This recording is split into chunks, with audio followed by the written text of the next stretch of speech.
Welcome to my channel. In this video I will show you how to fix microphone not working on Windows 10 and Windows 11 step by step, so let's get started. First, click on the Start button and type Control Panel, then press Enter.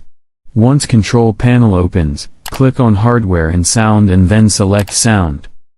In the Sound window, go to the Playback tab and select your speakers. Now click on Set Default to make sure your speakers are set as the default audio device. After that, click on Properties and go to the Levels tab.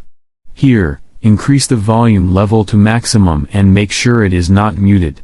Once done, click on OK and close the window. Now test your microphone again and check if the issue has been resolved. In many cases, incorrect sound settings can prevent audio devices from working properly, and adjusting these settings helps fix the problem. After completing these steps, your microphone should be working normally on Windows 10 or Windows 11. So that's it. If you like this video then like, subscribe and press the bell icon for updates.